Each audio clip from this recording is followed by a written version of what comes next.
ఒకవైపు రాష్ట్రం తాగు సాగునీటి సంక్షోభంలో చిక్కుకుంది. కరువు కష్టాలను తప్పించుకునేందుకు ప్రాణహిత నీటిని ఎత్తిపోయాలన్న డిమాండ్లు వినిపిస్తున్నాయి. ఈ పరిస్థితుల్లో ప్రభుత్వం సుందిళ్ల గేట్లు ఎందుకు ఎత్తినట్టు? ఓ మంత్రి ఫోన్తో 4 గంటల్లోనే ఎందుకు గేట్లు మూసివేసినట్లు? బరాజులో నీళ్లు ఉంటే మార్చి 28వ తేదీ వరకు ఎందుకు నీళ్లు ఇవ్వలేదు? గోదావరి బేసిన్లోనే కాదు, కృష్ణా బేసిన్లోనూ ఇదే దుస్థితి నెలకొన్నదా? ప్రాజెక్టులో నీటి నిల్వను ఎలా ఉపయోగించుకోవాలో తెలియక కాంగ్రెస్ సర్కార్ తికమక పడుతోందా? తన అసమర్థతతో లక్షల మంది రైతులను కోసపెడుతోందా? కాంగ్రెస్ సర్కార్ చేస్తున్న సాగునీటి రాజకీయంపై ప్రత్యేక కథనం.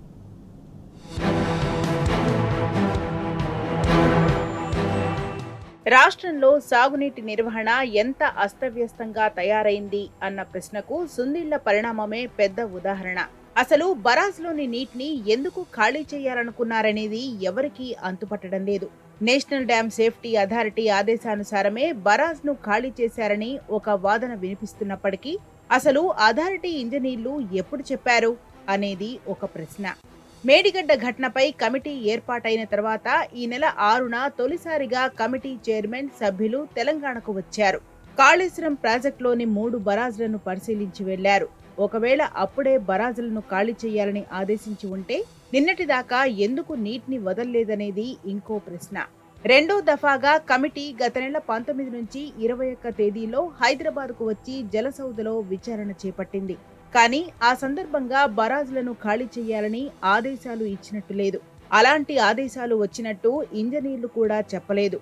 సరే, కమిటీ ఆదేశించింది అనుకున్నా వారం పాటు గేట్లు ఎత్తకుండా 28వ తేదీనే ఎందుకెత్తారు అనేది మరో ప్రశ్న. మార్చి 28న సుందిళ్ల బరాజ్లో 1.75 టీఎంసీల నీటి నిల్వ ఉండేది. ప్రభుత్వం 4 గేట్లు ఎత్తి దిగువకు నీరు వదిలింది. అసలే మాడు పగిలే ఎండలు, పైగా ఒట్టిపోయిన గోదావరి. వదిలిన నీళ్లు సగం ఇసుకలోకి పోతే మరో సగం ఆవిరైపోయాయి. ఇంత దారుణం ఏమిటని మంథని నియోజకవర్గ రైతులు ఓ ప్రజాప్రతినిధి దగ్గర వాపోయారు. వెంటనే ఆయన సదరు ఇంజనీర్లకు ఫోన్ చేయడంతో ఆగా మేఘాల మీద గేట్లు మూసివేశారు. అప్పటికే 4 గంటల పాటు నీటి విడుదలతో 0.75 టీఎంసీలు ఎటూ కాకుండా పోయాయి.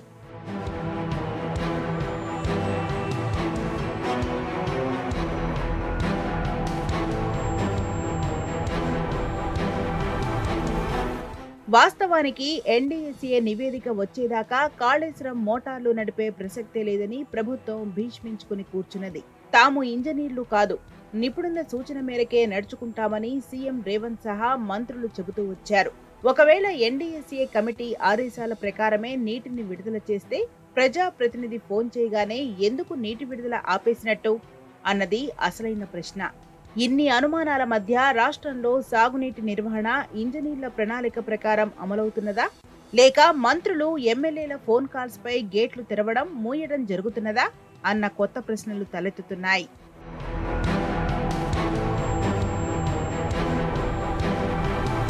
కాళేశ్వరం ప్రాజెక్టు ప్రారంభించిన నాటి నుంచి దాదాపు 5 ఏళ్లుగా 2 పంటలకు పూర్తి భరోసా లభించింది.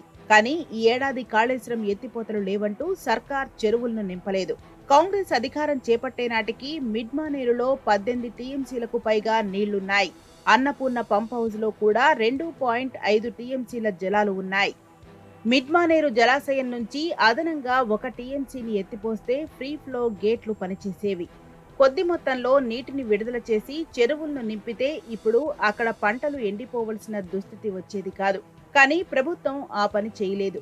అన్నపూర్ణలో ఉన్న జలాలను రంగనాయక్ సాగర్ కు తరలించింది. వెరసి ఇప్పుడు అన్నపూర్ణలో 0.87 టీఎంసీలు మాత్రమే ఉన్నాయి. ఇక మిడ్మానేరులో ఇప్పుడు 7.7 టీఎంసీల జలాలు ఉండగా అందులో ఎస్ఆర్ఎస్పీ ఆయకట్టు కోసం నీటిని దిగువకు విడుదల చేస్తున్నారు.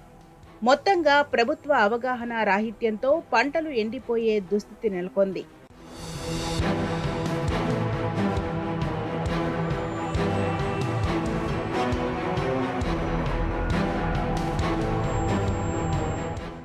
ఎస్ఆర్ఎస్పీ కాలువల నిర్వహణపైన ప్రభుత్వానికి అవగాహన లేదని తెలిసిపోతున్నది.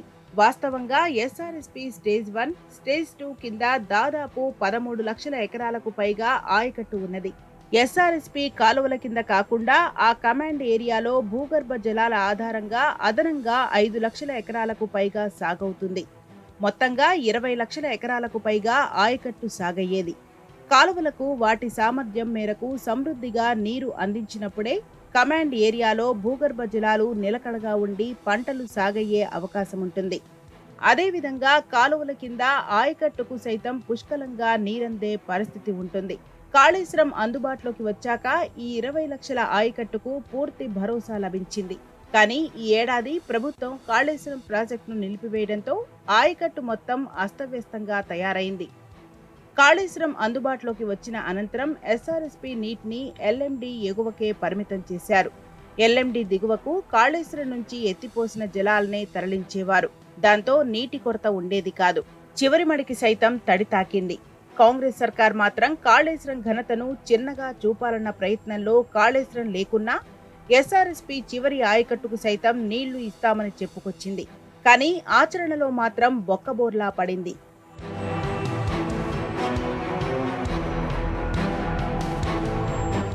కాంగ్రెస్ అధికారం చేపట్టే నాటికి ఎల్ఎండి, ఎస్ఆర్ఎస్పీ, ఎంఎండిలో కలిపి 100 టీఎంసీలకు పైగా నీళ్లు అందుబాటులో ఉన్నాయి. ఆ నీళ్లను ఎంత పొదుపుగా వాడుకున్నా గరిష్టంగా 12 లక్షలకు మించి ఆయకట్టుకు ఇవ్వలేమన్నది అధికారుల మాట. అయినా నిజాలు దాచి స్టేజ్ 2 కూడా ఇస్తున్నామని చెప్పి పెన్పహాడ్ వరకు నీటిని విడుదల చేసింది. అయితే నీటి పొదుపు పేరుతో కాలువలకు నిర్దేశిత సామర్థ్యం మేరకు నీటిని విడుదల చేయకపోవడంతో రైతులు ఎక్కడికక్కడ మోటార్లు పెట్టి తోడేయటం, ఎవరు ఒత్తిడి చేస్తే వారికి నీటిని విడుదల చేయడంతో సాగునీటి వ్యవస్థ అస్తవ్యస్తంగా మారింది. మరోవైపు ట్రాన్స్మిషన్ నష్టాలు విపరీతంగా పెరిగిపోయాయి. కమాండ్ ఏరియాలో భూగర్భ జలమట్టం పెరిగింది లేదు. వెరసి ఎస్ఆర్ఎస్పీ ఆయకట్టులో 5 లక్షలకు మించి ఎకరాలు ఎండిపోయే దుస్థితి తలెత్తింది.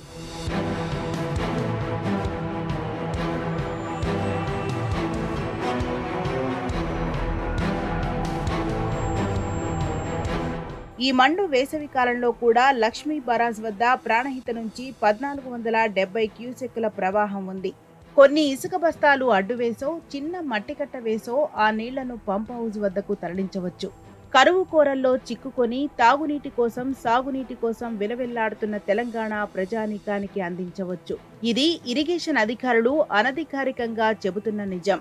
నీటి నిర్వహణపై కాంగ్రెస్ ప్రభుత్వానికి ఏమాత్రం అవగాహన లేదని చెప్పడానికి ఎస్ఆర్ఎస్పీ కాల్వలు, అన్నపూర్ణ రిజర్వాయర్, సుందిళ్ల బరాజ్ ఘటనలే ఉదాహరణలుగా నిలుస్తున్నాయి. కమాండ్ ఏరియాలో నేల పొడిబారక ముందే నీటిని విడుదల చేస్తే నీటి సరఫరా నష్టాలను గణనీయంగా తగ్గించే అవకాశం ఉంటుంది. కానీ ప్రభుత్వం ఆ పని చేయకుండా భూగర్భ జలాలు అడుగంటిన తర్వాత, కాల్వలు పొడిబారిన తర్వాత నీటిని విడుదల చేయడంతో ట్రాన్స్మిషన్ నష్టాలు విపరీతంగా పెరిగాయని రైతులు అంటున్నారు. ప్రభుత్వానికి ఒక ప్రణాళిక అంటూ లేదని నిప్పులు చెరుగుతున్నారు.